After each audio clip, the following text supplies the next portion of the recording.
अन्ना शुरू करनी है।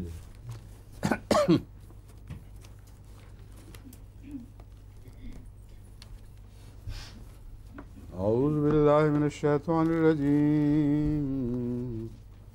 बिस्मिल्लाहिर रहमानिर रहीम। अता अम्रुल्लाहि फला तस्ताजिलूहु सुब्हानहु व तआला अम्मा युश्रिकून। युनज़्ज़िलुल मलाइकता बिर्रूहि मिन अम्रिही अला मन यशाअ मिन इबादिही अन अंज़िरू अन्नहु ला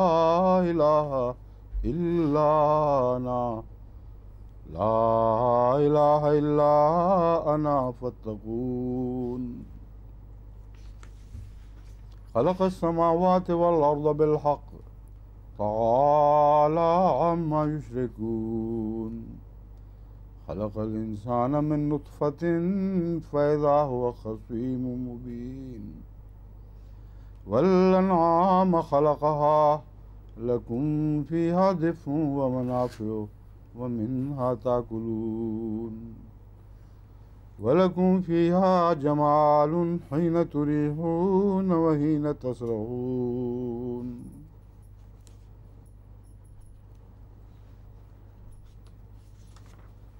वतहमिलु अस्क़ालकुम इला बलदिन लम तकूनू बालिग़ीहि इल्ला बिशिक़्क़िल अनफ़ुस इन्न रब्बकुम लरऊफ़ुर रहीम।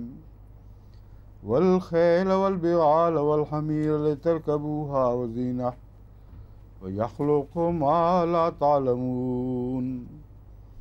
वअलल्लाहि क़स्दुस सबील व मिन्हा जाइर वलौ शाअ लहदाकुम अजमईन। वल्लज़ी अंज़ल मिनस समाइ माअन लकुम मिन्हु शराबुन व मिन्हु शजरुन फ़ीहि तुसीमून। युंबितु लकुम बिहि ज़र्अ वज़्ज़ैतून वन्नख़ील वल अनाब व मिन कुल्लि थमरात इन्न फ़ी ज़ालिका लआयतन लिक़ौमिन यतफ़क्करून।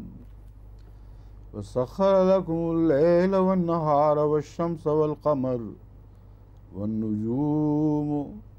वन्नुजूम मुसख़्ख़रातुन बिअम्रिहि इन्न फ़ी ज़ालिका लआयातिन लिक़ौमिन याक़िलून। वमा ज़रअ लकुम फ़िल अर्दि मुख़्तलिफ़न अल्वानुहु इन्न फ़ी ज़ालिका लआयतन लिक़ौमिन यतज़क्करून।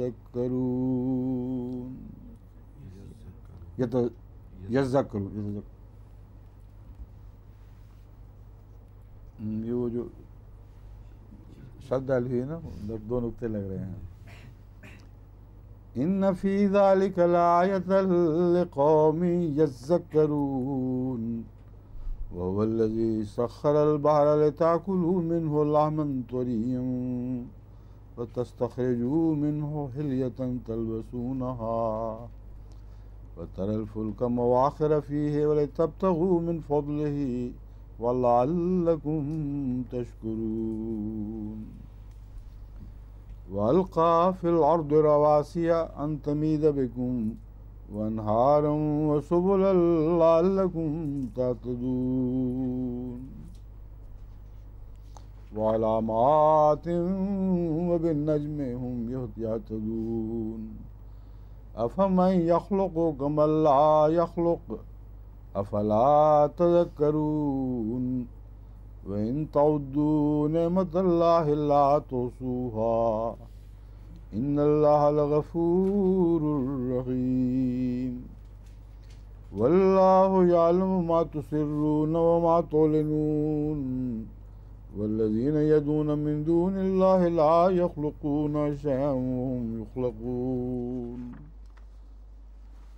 अमवातुन गैरु अहया व मा यशऊरून अय्याना युबअसून।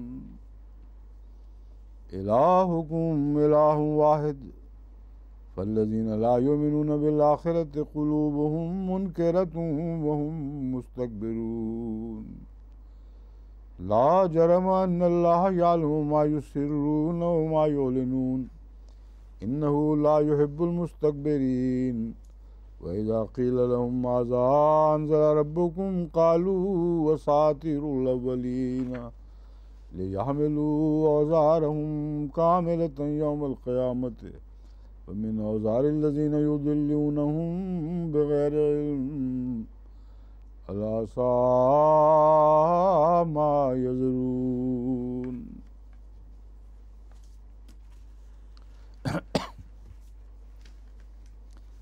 अल्लाह के नाम के साथ जो बेइंतहा रहम फरमाने वाला, बिन मांगे देने वाला और बार बार रहम फरमाने वाला है। अता अम्रुल्लाह फला तस्ताजिलूहु, अल्लाह का हुक्म आ चुका है, फला तस्ताजिलूहु, बस इस बारे में तलब में जल्दी न करो। आ चुका है इन मानों में है आया खड़ा है, जिस तरह कहते हैं उर्दू में, बस वो पहुंच चुका है और तुम्हें महसूस नहीं हो रहा, तुम्हें पता नहीं लग रहा कि किस तरह तुम्हारे ऊपर पहुंच गया है। फला तस्ताजिलूहु सुब्हानहु व तआला अम्मा युश्रिकून, वो पाक है उससे और बुलंदतर है उससे जो तुम उसका शरीक ठहराते हो, जो तुम शिरक करते हो, मुराद है लफ्ज़न है जो तुम शिरक करते हो। युनज़्ज़िलुल मलाइकत बिर्रूहि मिन अम्रिही अला मन यशाअ मिन इबादिही अन अनज़िरू अन्नहु ला इलाहा इल्ला अना फत्तक़ून, वो फरिश्तों को उतारता है बिर्रूह, रूह के साथ, मिन अम्रिही, अपने हुक्म के साथ, अपने हुक्म के ताबे, यानी अपने हुक्म के ज़रिए, अपनी इजाज़त और इज़्न से, अला मन यशाअ मिन इबादिही, अपने बंदों में से जिस पर चाहे। क्यों उतारता है? अन अनज़िरू अन्नहु ला इलाहा इल्ला अना फत्तक़ून, कि ख़बरदार कर दो, डराओ उन लोगों को, डराओ लोगों को या ख़बरदार करो, अन्नहु ला इलाहा इल्ला अना फत्तक़ून, कि वो अन्नहु से मुराद है, यानी असल में यहाँ वो उर्दू में दोहराना मुश्किल होता है, इसलिए यूँ तर्जुमा बनेगा, इस बात से ख़बरदार कर दो कि इलाह मेरे सिवा और कोई माबूद नहीं है, फत्तक़ून, बस मेरा ही तक़वा इख्तियार करो या मुझे से डरो। अन्नहु में हु की ज़मीर जो है वो उर्दू में दोहरानी मुश्किल है, सिवाय इसके कि यूँ तर्जुमा करें, उन्हें ख़बरदार कर दो, हु से बात मुराद ले ली जाए। अन अनज़िरू, उन्हें ख़बरदार कर दो इस बात से कि ला इलाहा इल्ला, कि कोई माबूद नहीं है, इल्ला अना फत्तक़ून, सिवाय मेरे, बस मेरा ही तक़वा इख्तियार करो। खलक़स समावाति वल अर्ज़ बिल हक़, उसने आसमानों को और ज़मीन को हक़ के साथ पैदा फरमाया है। तआला अम्मा युश्रिकून, बहुत बुलंद है वो उससे जो वो शिरक करते हैं। हक़ के साथ पैदा करने का क्या मतलब बनता है? पहले तो हमें बताया हुआ है, आपको बताएं अब। क्यों आप क्यों होंठ हिल रहे हैं? थोड़े थोड़े बताएं ज़फ़र साहब। जो ठीक ठीक उसकी ज़रूरतें हैं, उसके मुताबिक, उसकी उनकी ज़रूरियात के मुताबिक। और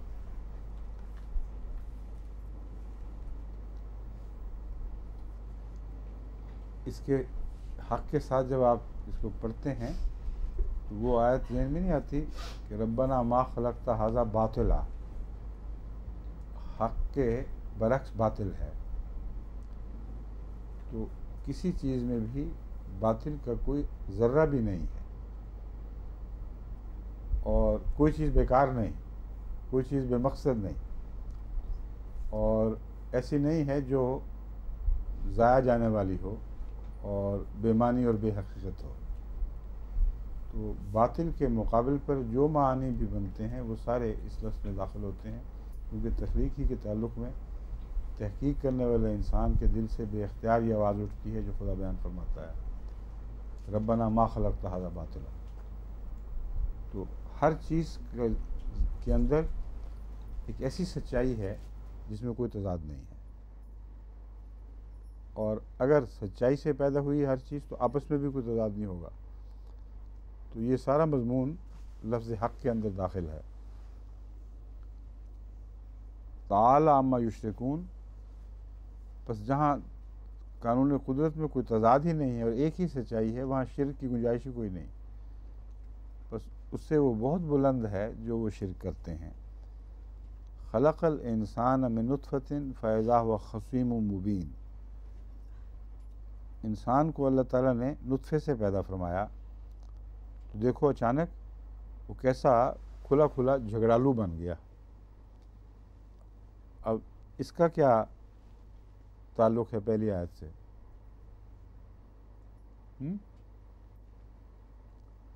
तर्जुमा तो यही है, मगर ये तर्जुमा दिमाग में क्या मजमून पैदा करेगा और क्या मजमून का रब्त पैदा करेगा, इस पहलू से समझना ज़रूरी होता है तर्जुमे को। एक दफ़ा समझ लें तो फिर आइंदा हमेशा ये तर्जुमा अज़ खुद नक्श हो जाएगा आपके ज़हन पे, मिट नहीं सकता। वरना फिर जब तक लफ्ज़ याद रहेंगे लफ्ज़ी तर्जुमा समझ आएगी, वरना कुछ समझ नहीं आएगी। इन आयात के आपस में ताल्लुक़ात हैं सब आयात के, और मज़मून में एक रब्त है, और रब्त नहीं समझेंगी तो फिर वो तर्जुमा याद नहीं रहेगा, सच्चा तर्जुमा है। या समझेंगे, मैं फ़ायदा की तरफ देख रहा था इसलिए मैंने समझेंगी कह दिया। बताएं माजिद साहब, आज मोमिन साहब गायब हैं। हाँ जी, आप बताएं।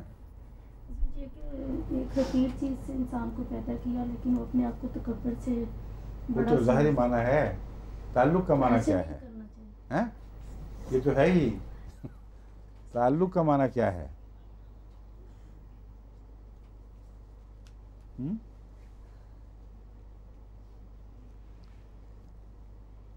एक तो यह है कि जो चीज़ कोई चीज़ भी बातिल नहीं, में एक ये मजमून था कि छोटी से छोटी और जिस चीज़ को तुम अदना से अदना भी समझ रहे हो उसके अंदर गहरी हिकमतें हैं।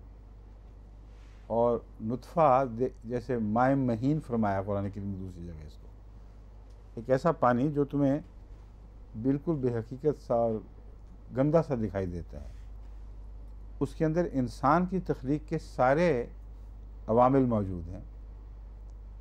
तमाम वो चीज़ें जो बारीक दर बारीक इंसान की तकमील के लिए ज़रूरी थी वो नुत्फ़े में मौजूद है। और ये इतना वसी मज़मून है कि नामुमकिन है कि कई नस्लों तक भी आप इसको पढ़ें तो इस पर अबूर हासिल कर सकें, और कई नस्लों तक साइंसदान तहकीक करें तो मालूम कर सकें। और चुनांचे ये मज़मून अभी आजकल खुसूसियत से साइंसदानों की ज़ेर तवज्जो है, मगर इस बात में वो हाथ उठा बैठे हैं कि इसकी बहुत सी बारीकियाँ ऐसी हैं कि जिन पर कोई यानी शऊर तो क्या, उनके मुतलिक अक़ल हैरत में पड़ती है कि क्यों ऐसा हुआ और कैसे हो रहा है ऐसे। अब आँख जो रंग देखती है वो ख़ास किस्म के जो उसका जो चक्कर है ना, इसके पीछे रेटिना की बनावट में जो मॉलिक्यूल्स इस्तेमाल हुए हैं उनके वो इस चक्कर दायरे में हैं, खुले खुले, जिस तरह एक रिंग फीता घूम रहा हो ना, इस तरह वो हैं। और उनके ऊपर बाज़ हाइड्रोजन ऑक्सीजन एटम्स को ख़ास जगह लगाया हुआ है तो इंसान रंग देख सकता है। अगर वो उनकी तरतीब बदल दें तो रंग देखना नामुमकिन हो जाएगा। और बैन ही यही चीज़ एक बैक्टीरिया की शक्ल में, एक बैक्टीरियम की शक्ल में मौजूद है, या एक वायरस की शक्ल में। वायरस बिल्कुल आँख के उस खलिये से मुशाबे है जो रंग देखने की तमीज़ रखता है, और उसकी सारी बनावट वही है। तो उस पर गौर करते हुए साइंसदानों को इसकी समझ आई, लेकिन ये समझ नहीं आ सकी कि ये चीज़ वही है, वही बनावट है, वही कम्बिनेशन, वही केमिस्ट्री, लेकिन अगर वो आगे पीछे कर दें उसको तो आंख रंग देखने से मालूम रह जाएगी। ये जो बारीकियां हैं ये आखिरी किनारे पर जाके इन्होंने देखी हैं। जब ये सोचते हैं कि ये सारी चीज़ें अंदर मौजूद थीं, फिर बिल्कुल वो ये तस्वुर जो है पागल कर देने वाला है कि नामुमकिन दिखाई देता है कि नुत्फ़े के अंदर इतनी बारीकियां तफसील से पहले ही मुंदरज हैं। अगर वहाँ मुंदरज ना होती तो ये नामुमकिन था। समझें? इसलिए मैं कह रहा हूँ कि इसको समझें, हक़ के मज़मून को नुत्फ़ा बयान कर रहा है इस माने में कि इंसान को इस चीज़ से पैदा किया है और बावजूद इसके झगड़ रहा है हमारे बारे में। फसीह मुबीन उसके पागलपन की हद है। फिर किस चीज़ से क्या बन गया और उसका झगड़ना भी उसकी तख्लीक को दाद है। यानी वो चीज़ जो इस हालत से बनी थी, वो ये नहीं देख रहे कि मैं झगड़ जो रहा हूँ तो मैं क्या हो चुका हूँ। कितनी हैरत अंगेज तब्दीली हुई है इसके अंदर। वल अनाम खलक़हा, और जान अनाम को, चौपायों को भी इसी तरह अल्लाह ताला ने पैदा फरमाया, और पैदा फरमाया तो तुम्हारी खातिर। लकुम फ़ीहा दिफ़्फ़ुन व मनाफ़िउ, अब उसके झगड़ने का बुतलान किया जा रहा है, उसको गलत और बेमानी और बेहकीकत दिखाया जाए मज़ीद। पहली दलील उसकी आगाज़ में है कि तुम्हें झगड़ने का कोई हक़ ही नहीं है, इस चीज़ से तुम उठ खड़े हुए हो, और ख़ुद झगड़ना तुम्हें बताना चाहिए, झगड़ने को में ये सलाहियत होनी चाहिए कि तुम्हें बता दे कि ये ज़र्रात जो हैं बेहकीकत, ये कैसे झगड़ सकते हैं जब तक खुदा ताला की गैर मामूली तख्लीक की जलवागरी ना हो। और आगे उसके ख़िलाफ़ मज़ीद दलाइल हैं। वल अनाम खलक़हा, जान अनाम को पैदा किया है बैन ही मेड टू मेयर, तुम्हारी ज़रूरतें पूरी करने के लिए, हर किस्म की ज़रूरतें पूरी करने के लिए ऐन मुताबिकत खा रहे हैं। फ़ीहा दिफ़्फ़ुन, पहले तो उसमें सर्दी से बचने के समान है, यानी जो अनाम हैं उनकी खालें वग़ैरह जिस तरह इस्तेमाल होती रही, उसकी ऊन, पशम वग़ैरह, ये सब इंसान को मौसमों से बचाती हैं। वह मनाफ़े, और कसरत से दीगर मुनाफ़े हैं। वह मिनहा ताकुलून, और फिर उन्हीं से तुम खाते भी हो। और फिर वलकुम फ़ीहा जमालुन, और तुम्हारे रूमानी तकाज़ों का भी वही इंतज़ाम करते हैं। खाते ही नहीं बल्कि सबसे ज़्यादा खूबसूरती जो मनाज़िर में पैदा होती है वो जानवरों के नतीजे में पैदा होती है, चरते हुए जानवरों में है। किसी खूबसूरत जगह का तसव्वुर करें, वहाँ से सुबह और शाम के चरते हुए जानवर निकाल लें तो बैरन हो जाएगी जगह बिल्कुल। हम जब हिमालयाज़ में जाया करते थे तो हम पता है कि सुबह के वक्त और शाम की सैर में जो जानवरों का फिरना है ना, वहाँ गाय, भैंसें, मवेशी, वो एक गैर मामूली इजाफा कर देता था हुस्न में। उसी की तरफ इशारा फरमाया है कि बज़ाहिर ये डक सी चीज़ें कह दो कि भैंस है तो बिल्कुल, लेकिन जब ये मनाजिर में ज़ाहिर होती है तो बेइंतहा हुस्न उसमें पैदा हो जाता है। हीना तुरीहून व हीना तसरहून, जब तुम सुबह उन्हें, तुरहीन तो शाम को कहते हैं, शाम को कहते हैं तुरहीन, राहा यूरी हो, जब तुम उनको शाम को चराते हो। वही न तसरहून, और जब तुम उन्हें सुबह चराते हो, यानी दोनों जगह चराने के लिए निकलते हो कह दो। व तामिलु अस्क़ालकुम इला बलदिन लम तकूनु बालिग़ीह, और अभी इनका काम पूरा नहीं हुआ। तामिलु अस्क़ालकुम इला बलदिन लम तकूनु बालिग़ीह, और तुम्हारे बोझ उठाकर यही जानवर बेचारे चलते हैं ऐसे शहरों या मनाजिल की तरफ, लम तकूनु बालिग़ीह, जिन तक तुम पहुँच नहीं सकते थे मगर अपनी जानों में को सख्त मुशक्क़त में डालकर। इल्ला बिशिक़्क़िल अनफुस, जानों की शदीद मुशक्क़त के बग़ैर तुम उन बोझों को उठाकर उन मनाजिल पे पहुंच नहीं सकते थे, उन शहरों या मुल्कों में जहाँ ये जानवर तुम्हारे सामान उठा के ले जाते हैं। इन्ना रब्बकुम लरऊफुर रहीम, तुम्हारा रब बहुत ही मेहरबान और बार बार रहम फरमाने वाला है। ये सारे पैगाम उस इंसान को हैं जो झगड़ालू बना हुआ है। वल खैल वल बिगाल वल हमीरा, और इसी तरह घोड़े हैं और खच्चर हैं और गधे हैं, ये तरकबूहा, ताकि तुम उन पर सवारी करो। वो जीना, और ये चीज़ें जीनत के सामान भी पैदा करती हैं। अब खैल और बिगाल और हमीर के अंदर एक दूसरी किस्म की जीनत है जो चरने से अलावा भी है। वो है जब आर्मीज़ मूव करती हैं, बादशाहों के लश्कर मूव करते हैं, उसमें ये चीज़ें काम आती हैं, खैल बिगाल और हमीर। तो वो चढ़ने के लिए भी काम आते हैं उस वक्त, और जीना उनके अंदर एक अजीब शान और जमाल पाया जाता है। बड़े बड़े घुड़सवार दस्ते जब जा रहे हों, या साथ उनके खच्चर फौजी सामान लेके चल रहे हों वगैरह वगैरह, तो यहाँ वो उनके नफ़े का मजमून बदल दिया है, ये और किस्म का नफ़ा शुरू हो गया है। और इसके बाद फरमाया व यखलुक़ु मा ला तालमून, सवारियाँ सिर्फ यही नहीं हैं, ऐसी सवारियाँ भी पैदा फरमाएगा मा ला तालमून, जिनको तुम जानते नहीं हो। अब इस बात ने इस दलील को मुकम्मल कर दिया है कि एक बाशऊर हस्ती है जो तुम्हारी खालिक है, और तुम्हें उससे झगड़ने का, उसकी ज़ात के मुतल्लिक़ झगड़ने का कोई हक़ नहीं है। और जब आइंदा का ज़माने का इंसान के हक़ में के सामने ये पेशगोई पूरी होगी, वह यखलुक़ु मा ला तालमून, तो फिर तो कोई वजह ही बाकी नहीं रहेगी कि कुरान करीम या रसूलुल्लाह की सदाकत और खुदा के वजूद में किसी किस्म का शक कर सके। अब जो सवारियाँ पैदा हुई हैं नई, ये सारी वो हैं जिनके मुतालिक फरमाया था यखलुक़ु मा ला तालमून। जहाँ तक मैंने मुतालिया किया मज़हबी कुतुब का, किसी किताब में कभी मेरे सामने पेशगोई नहीं आई कि खुदा और सवारियाँ भी पैदा करेगा।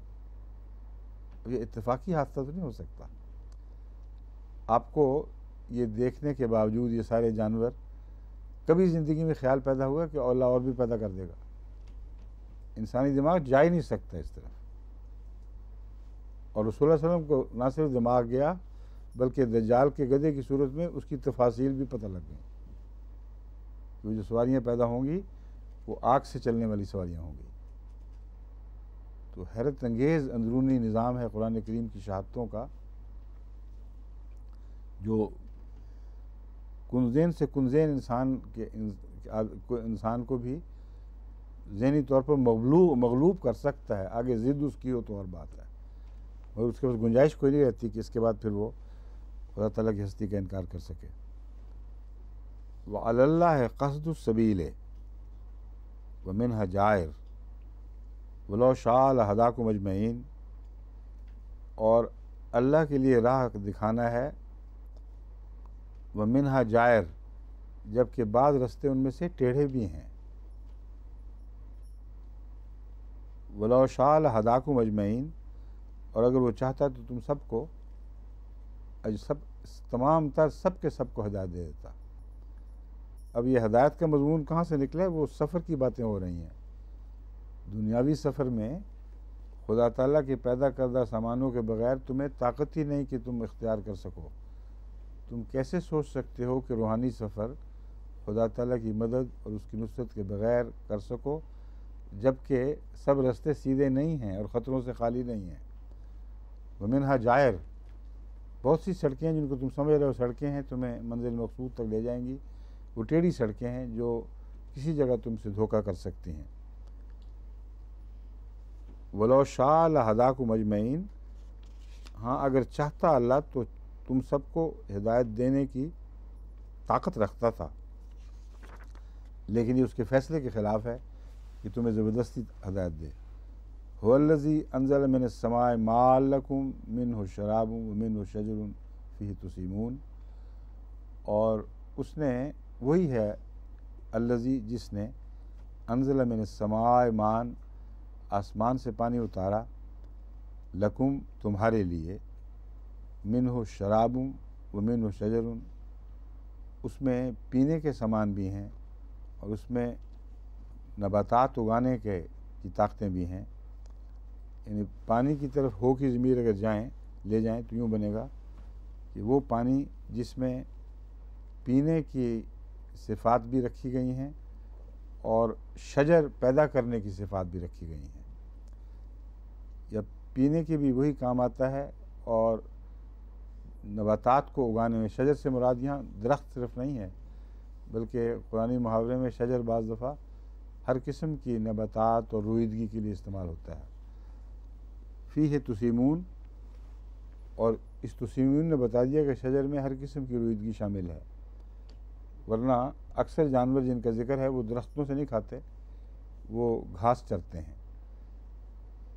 तो उसने ऐसा पानी उतारा जिसमें ये सारी बातें मौजूद हैं।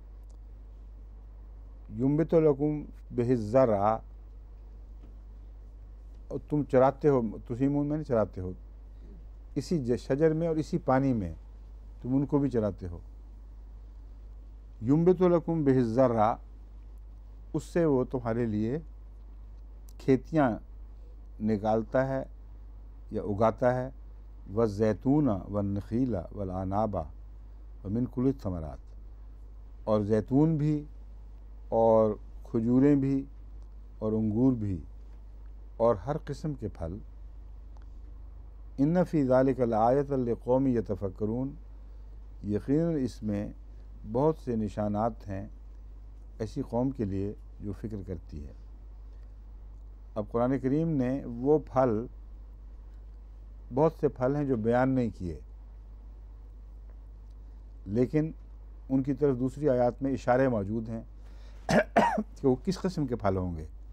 यहाँ सिर्फ ये फरमा दिया कि हर किस्म के समारात हैं, ज़रूरी नहीं कि जो तुम उनको जानते हो, अगरचे बयान तुम्हारे सामने वही किए जा रहे हैं जिनको तुम जानते हो। और ये वजह यह है कि अगर ऐसे फलों के नाम लिए जाते जिनको अरब जानते नहीं हैं, तो फिर चूँकि वो अरबी नाम नहीं हैं, फिर हर ज़ुबान के नाम लेने चाहिए थे, वरना ये कैसे मुमकिन था कि अजनबी फलों को किसी एक ज़ुबान का नाम दिया जाता। बस अरबी में जब नाम ना हो तो उसका इसके सिवा कोई हल नहीं कि उनका मिन जुमला ज़िक्र कर दिया जाए, कुल के ताबे या बाज़ किस्मों के ताबे। जिस तरह केले का मैंने बयान किया था एक दफ़ा कि केला जिस दरख्त पे लगता है उसकी सारी तफसील कुरान करीम ने बाज़ आयात में बयान फरमाई है, दरख्तों की पहचान के तौर पर कि दरख्त इस तरह के भी हैं, इस तरह के भी हैं, इस तरह के भी हैं।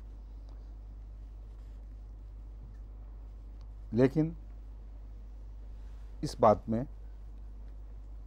आयतन एक बहुत बड़ा निशान है, ये कौमी यतफ़क्करून, एक ऐसी कौम के लिए जो गौर व फ़िक्र करते रहते हैं या तफक्कुर से गौर व फ़िक्र की आदत रखते हैं या सलीक़ा रखते हैं या उसका उनको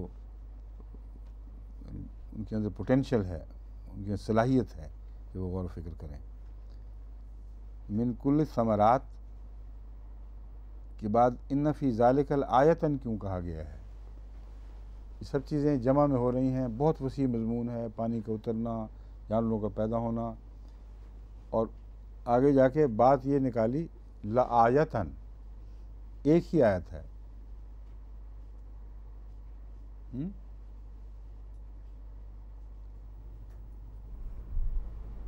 और इसको आयतन कहना ये कोई इत्तफाक़ी बात नहीं। दूसरी जगह जहाँ कुरान करीम वो मज़मून बयान फरमाता है कि हमने मुख्तलिफ़ जानवर पैदा हुए, उनमें दूध निकाला और उनमें सायगन, उसके बाद नतीजा आयतन के तौर पर निकालता है, आयतन लिक़ौमी याक़िलून। शहद की मक्खियों का जिक्र भी है जहाँ आयतन कहता है। कौन सी एक आयत है इसमें?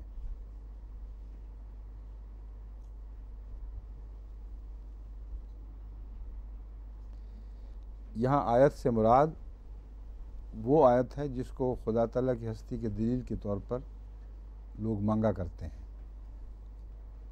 ये हैं तो बहुत सी बातें, लेकिन अपने इज्तिमाई शक्ल में एक ऐसी दलील बनती हैं जो लाजिमन खुदा ताला की तरफ लेके जाती हैं और उसके वजूद का इस बात इस कवियत के साथ करती हैं कि जो गालिब आयत है ना, जो हर मजमून पर हावी हो जाए, वो आयत मुराद है। वरना दूसरी जगह इस किस्म की बहुत सी बातें बयान फरमाते हुए अल्लाह आयात भी कहता है, वहाँ वो अपनी ज़ात में हैरत अंगेज़ होने के लिहाज से आयत बनती हैं और यहाँ नतीजा पैदा करने के लिहाज से आयत है। इन सारी बातों में अगर फ़िक्र करोगे तो एक नतीजा निकलेगा, और वो नतीजा ये है कि इस सारी कायनात का एक खुदा है और जो कुछ उसने पैदा किया है बेहिकमत पैदा नहीं किया, और उससे ताल्लुक़ जोड़ना ज़रूरी है। वस्सख़्ख़रा लकुमुल लैला वन्नहारा वश्शम्स वल्क़मर, और उसने तुम्हारे लिए रात को भी मुसख्खर कर दिया है और दिन को भी। वश्शम्स वल्क़मर, और सूरज को भी और चाँद को भी। वन्नुजूम मुसख्खरातुम बिअम्रिह, और सितारे उसके हुक्म से मुसख्खर हुए हैं। इन्न फ़ी ज़ालिका लआयातिन लिक़ौमिन याक़िलून, और इसमें यकीनन इसमें उस कौम के लिए जो अक्ल रखती है बहुत से निशानात हैं। अब जो दूर के निशान हैं वहाँ आयतन ने उनको फरमाया, सितारों के निशान और ये सब चीज़ें, कोई कह सकता है कि कतई तौर पर ये ज़रूरी नहीं कि खुदा की तरफ लेके जाएं, बहुत दूर दूर की बातें हैं। इसलिए सितारों वाला के ज़िक्र में अक्सर मैंने देखा है कुरान करीम आयात का लफ्ज़ इस्तेमाल करता है। वो बातें जिनको इंसान मुशाहदा करता है, रोज़ाना अपने तजुर्बे में, ज़िंदगी के रोज़मर्रा के मामलात में देखता है, उनके नतीजे के तौर पर खुदा ताला ने आयत का लफ्ज़ रखा हुआ है। और अगर आयात भी कहा जाए तो मेरे इल्म में मुझे वाज़ेह याद नहीं कि कहीं कहा गया हो, मगर कहा गया हो या ना कहा गया हो, अगर आयत कहा जाए तो ये मज़मून ज़रूर उसमें दाखिल है कि तुम्हारे तजुर्बे में आई हुई बातें हैं जिनको तुम्हें खुदा की तरफ ले जाना चाहिए। और जहाँ तक तस्खीर का मज़मून है, अब देखें नुतफ़े से बात चल के कहाँ जा पहुँची है। वो हकीर पानी से बनाया हुआ इंसान इतनी अज़मतें रखता था कि सारी कायनात उसके लिए मुसख्खर हुई है। सूरज भी उसी के लिए मुसख्खर है, चाँद भी उसी के लिए मुसख्खर है, रात और दिन का निज़ाम भी उसके लिए मुसख्खर है। यानी इनमें से हर एक चीज़ और उसकी तमाम तफासील इंसानी ज़िंदगी की सपोर्ट के लिए ज़रूरी हैं, और जितनी आप तहक़ीक़ करते चले जाएं उतने शवाहिद मिलते चले जाएंगे कि ये सारा निज़ाम इंसानी ज़िंदगी की सपोर्ट के, उसके क़याम की खातिर बनाया गया है, और इतना मुताबिकत रखता है उसकी ज़रूरियात से कि जितनी बारीक तफसील में उतना ही अक्ल दंग रह जाती है। लेकिन नजूम को मुसख्खरातुन बिअम्रिही फरमा दिया है, अगरचे दूसरी जगह कुरान करीम फरमाता है कि हर चीज़ कायनात की तुम्हारे लिए मुसख्खर है, यहाँ नजूम को अलग कर दिया है। सखरा लकुम में सिर्फ शम्स और कमर को बयान करना इसलिए कि इनके मानी तो ज़ाहिर हैं, हमें पता लग जाते हैं, और तमाम दुनिया के साइंसदान बल्कि गैर साइंसदान, रोज़मर्रा का इंसान भी शम्स व कमर के फ़ायदे से और रात और दिन के फ़ायदे से खाली जहन नहीं है। यानी उसके जहन में जाहिल से जाहिल भी हो तो ये फ़ायदा है कुछ ना कुछ, लेकिन सितारों के फ़ायदे के मुतालिक उसको तफासील का इल्म नहीं। बहुत बारीक तफासील हैं उसकी, और सितारों ने भी एक किरदार अदा किया है और कर रहे हैं इंसानी ज़िंदगी की तश्कील में और इस पर असरात मुतरत्तिब करने में। तो इसलिए उनको मिन जुमला मुसख्खरात फरमा दिया गया। इन्न फ़ी ज़ालिका लआयातिन लिक़ौमिन याक़िलून, अक़ल रखने वाले लोगों के लिए इन सब बातों में बहुत से निशानात हैं। वमा ज़रा लकुम फ़िल अर्द मुख्तलिफ़न अलवानुहु, और निशानात हैं उसमें भी। वमा ज़रा लकुम फ़िल अर्ज़, जो कुछ उसने ज़मीन में उगाया मुख्तलिफन मुख्तलिफ बनाते हुए, लेकिन इस जब कहेंगे मुख्तलिफ बनाते हुए तो फिर रुकना पड़ता है, क्योंकि आगे अलवानोहु इसका फ़ाइल आ रहा है। अगर अलवानोहु ना आता तो मज़मून यहाँ ख़त्म हो जाता। वमा ज़रा लकुम फ़िल अर्द मुख्तलिफन, और जो कुछ उसने ज़मीन में पैदा किया है या उगाया है मुख्तलिफन मुख्तलिफ करते हुए उसका हाल हो जाता। लेकिन अलवानोहु आगे एक मरफू लफ्ज़ आ रहा है जिसका मतलब है उसके रंग। तो उसके रंग अगर ये होता कि उसके रंग मुख्तलिफ हैं तो फिर ये आयत बननी चाहिए थी अलवानुहु मुख्तलिफुन या मुख्तलिफुन अलवानुहु, मुब्तदा और ख़बर बन जाते।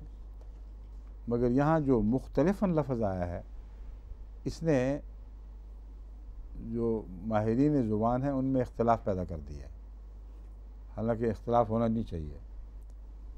मज़मून के एतबार से तो वो जानते हैं कि बात अज़ ख़ुद फ़ौरन जहन में जम जाती है, मगर ग्रामर के लिहाज से क्या शक्ल बनती है इसमें आकर फिर वो मुख्तलिफ़ नज़रिए पेश करते हैं। और मुख्तलिफ़न को अक्सर अलवानुहु का हाल बयान करते हैं। अलवानुहु मुख्तलिफ़न, अब हाल बन नहीं सकता जब तक मफ़ूल बिही मौजूद न हो या फ़ेल मौजूद न हो जिसका हाल आएगा। तो जब हाल कहते हैं तो माना समझकर हाल ही का माना ज़ाहिर होता है, इसलिए वो हाल कह देते हैं इसको। यानी हाल ये है कि रंग मुख्तलिफ हैं। उर्दू में तो बड़ा आसान लग रहा है ना फ़िक्रा, हाल ये है कि रंग मुख्तलिफ हैं, मगर अरबी ज़ुबान की ग्रामर के लिहाज से मुख्तलिफन कहकर हाल करार देना कुछ और भी तकाज़े करता है। ये सोचना पड़ेगा कि इसमें क्या बात मुज़मिर है। एक ये मुमकिन है कि ये सोचा जाए कि अलवानुहु मुतलव्विनुन मुख्तलिफन फ़ी है, यानी अगर मुतलव्विन इसकी ख़बर मानी जाए तो फिर मुख्तलिफन इसका मफ़ूल बिही या इसका बन जाएगा हाल। माना ये बनेगा उसके रंग हर वक्त तब्दील हो रहे हैं, मुख्तलिफन फ़ी है, और इख्तलाफ पैदा कर रहे हैं उस ज़रा के अंदर अपनी तब्दीली की वजह से। और जिसका मतलब ये बनेगा कि रंगों में सिफ़ात हैं और हर चीज़ के मज़े और उसकी सिफ़ात में तब्दीली का रंगों से भी एक ताल्लुक़ है। चुनांचे कुरान करीम ने इस मज़मून को शहद के ताल्लुक़ में खोला है। फ़ी शिफ़ा मुख्तलिफुन अलवानुहु फ़ी शिफ़ाउल लिन्नास, उसके रंग मुख्तलिफ हैं फ़ी शिफ़ाउल लिन्नास, इस बात में कि रंग मुख्तलिफ हैं ये भी तर्जमा हो सकता है इसका, उसमें शिफा है। तो इस पे लिहाज से मैं इसका ये समझता हूँ माना, यानी ये तरकीब बेहतर नज़र आती है मुझे कि मुख्तलिफन से अलवानुहु से पहले ये माना जाए कि उसके साथ मुतलव्विनुन या इससे मिलता जुलता कोई लफ्ज़ उसके मफ़हूम में दाखिल हो गया है। अलवानुहु मुतलव्विनुन ए मुख्तलिफन फ़ी लौने फ़ी सिफ़ाते ही,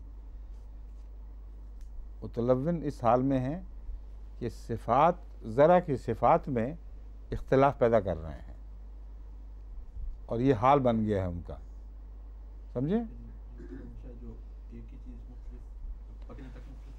नहीं, हर चीज़ अब एक ही ज़मीन से पैदा हो रहा है, मगर कुछ सब्ज़ रंग की चीज़ है, कुछ सुर्ख रंग की, कोई नीले रंग की, कोई तेज़ जर्द रंग की, कुछ ऐसे रंग हैं जो बड़े जहरीले हैं और वाक़तन वो चीज़ें बड़ी जहरीली हैं। और अब यहाँ जो पार्क में सैर करते हुए बाद बेहद तेज़ और शोख रंग दिखाई देते हैं, लेकिन ना जानवर मुँह मारता है उन पर, ना इंसान ज़रूरत करता है, उनके रंगों के अंदर ही उनका जहर दाखिल हुआ है। रंग हुस्न के मकाम पर ठहरे नहीं, आगे गुजर गए हैं और उनके अंदर एक तेज़ी सी आ गई है। तो इसलिए सिफ़ात का इख्तलाफ मैं समझता हूँ। अगर ये माने किए जाएँ तो ये बनेगा मुख्तलिफ अलवानुहु मुतलव्विन, उनके रंग तलव्वुन पजीर हैं, हर वक्त बदलते रहते हैं। मुख्तलिफन, ये इख्तलाफ पैदा करते हुए, फ़ी है इन मुख्तलिफन मुख्तलिफन फ़ी ज़र्रे ही, समझे। अब यूँ फिर बनेगा कि मा ज़रा लकुम फ़िल अर्ज़ मुख्तलिफन अलवानु ज़र्रे मुतलव्विनुन फ़ी है। हु ज़रा का बदल बनता है, यानी ज़मीर के तौर पर, तो वो इस तरह बदलता है, तख्लीक ऐसे कर रहा है कि उसके रंग बदल बदल कर उसकी कौन में, उसकी सिफ़ात में, यानी वो ज़रा की सिफ़ात में तब्दीली पैदा करते हैं। और जैसा कि मैंने कुरान करीम की आयत का हवाला दिया है, ये मज़मून दूसरी आयत से बाकायदा तक़वियत पा रहा है कि रंगों की तब्दीली ज़रूर सिफ़ात की तब्दीली पैदा करती हैं, और अक्सर जहर जो हैं या अच्छी चीज़ें वो अपने रंगों से पहचानी जाती हैं। इसलिए फ़ी ज़ालिकल आयतल लिक़ौमिन यतज़क्करून, इस चीज़ में वो कौम, वो लोग जो तज़क्कुर करते हैं, यतज़क्करून से में कुछ मफ़हूम नसीहत का भी है, कुछ ज़िक्र इलाही का भी है, और गौर व फ़िक्र का भी है। ये सारी चीज़ें, तफ़क्कुर तो अमूमी है, लेकिन यतज़क्करून में ये सारी चीज़ें हैं, ऐसे सबक हासिल करते हैं, ऐसी नसीहत पकड़ते हैं, ऐसी यादें आती हैं इनको कि उसमें एक बहुत बड़ा निशान है। यानी यतज़क्करून नहीं, वो दूसरी जगह तज़क्करून भी आता है, इसलिए मेरा फिर वही, ये जो दो नुक्ते नज़र आ रहे हैं ना, इसके इसने मुसीबत डाली हुई है। मज़मून तो एक ही है, यतज़क्करून हो या यज़क्करून हो, माने में तो फ़र्क नहीं है, कुछ तो होगा। वो क्या है? यज़क्करून में बहुत ज़ोर होगा गालिबन, क्योंकि जहाँ तशदीद आ जाए वहाँ मानों में शिद्दत पैदा हो जाती है।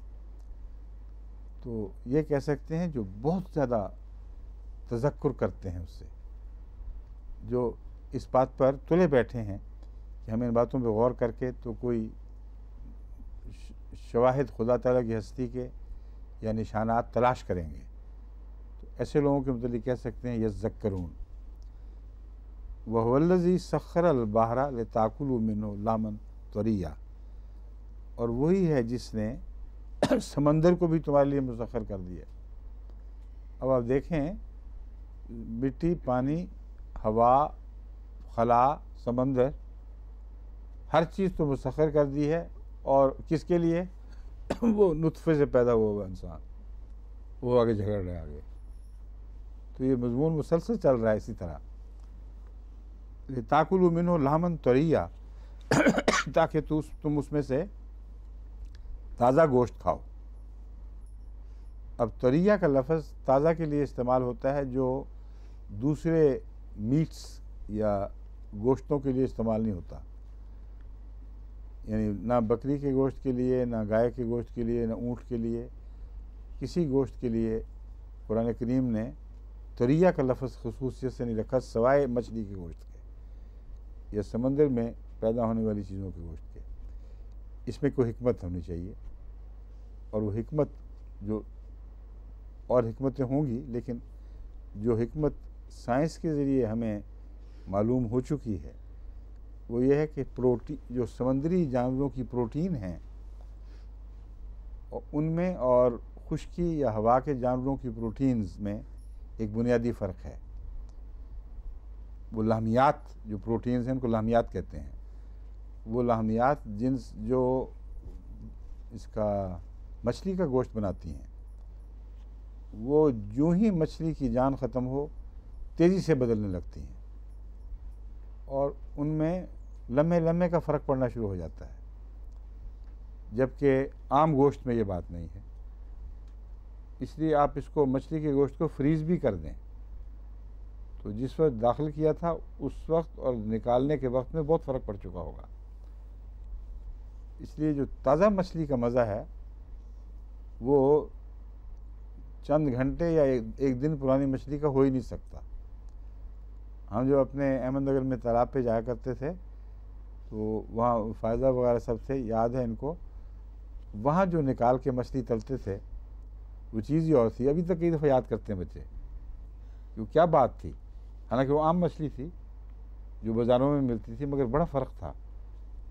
तो यहाँ भी जो ताज़ा मछली पकड़ के खाते हैं उनको उसका फ़र्क लगता है। जब हम हार्टलेपुल गए थे तो वहाँ भी फ़िश एंड चिप्स की दुकानें हैं, और पहली दफ़ा जब वो डॉक्टर हमीद वो बच्चे लेके आए ना, तो सब ने कहा कि ये तो आम से मुख्तलिफ है। यानी ऐसा फ़िश एंड चिप हमने और भी जगह खा के देखा मगर ऐसा नहीं देखा। तो उस वक्त उन्होंने बताया कि यहाँ सारी दुकानें ताज़ा मछली लेती हैं और डीप फ्रीज मछली नहीं इस्तेमाल करती। वही मछेरे पकड़ते हैं, सीधा दुकानों पे ले जाते हैं। और वो फ़र्क इतना था कि हमें इल्म नहीं था, फिर भी हमें महसूस हो गया कि कोई फ़र्क है, वरना बाकी पकाने के तरीक़े तो वही थे। तो तरिया का लफ्ज़ इसलिए आपको याद रहना चाहिए। आप तरिया का मतलब है ताज़ा बताज़ा। व तस्तखरिजू मिन्हु हिलियतन तलबसूनहा, और उसी समंदर के पानी से तुम ताज़ा बताज़ा गोश्त भी लेते हो, और तस्तखरिजू मिन्हु हिलियतन तलबसूनहा, और तुम अपने पहनने के लिए जेवर भी, अपनी सजावट के लिए, जीनत के लिए ऐसे चीज़ें निकालते हो जिनको तुम पहनते हो।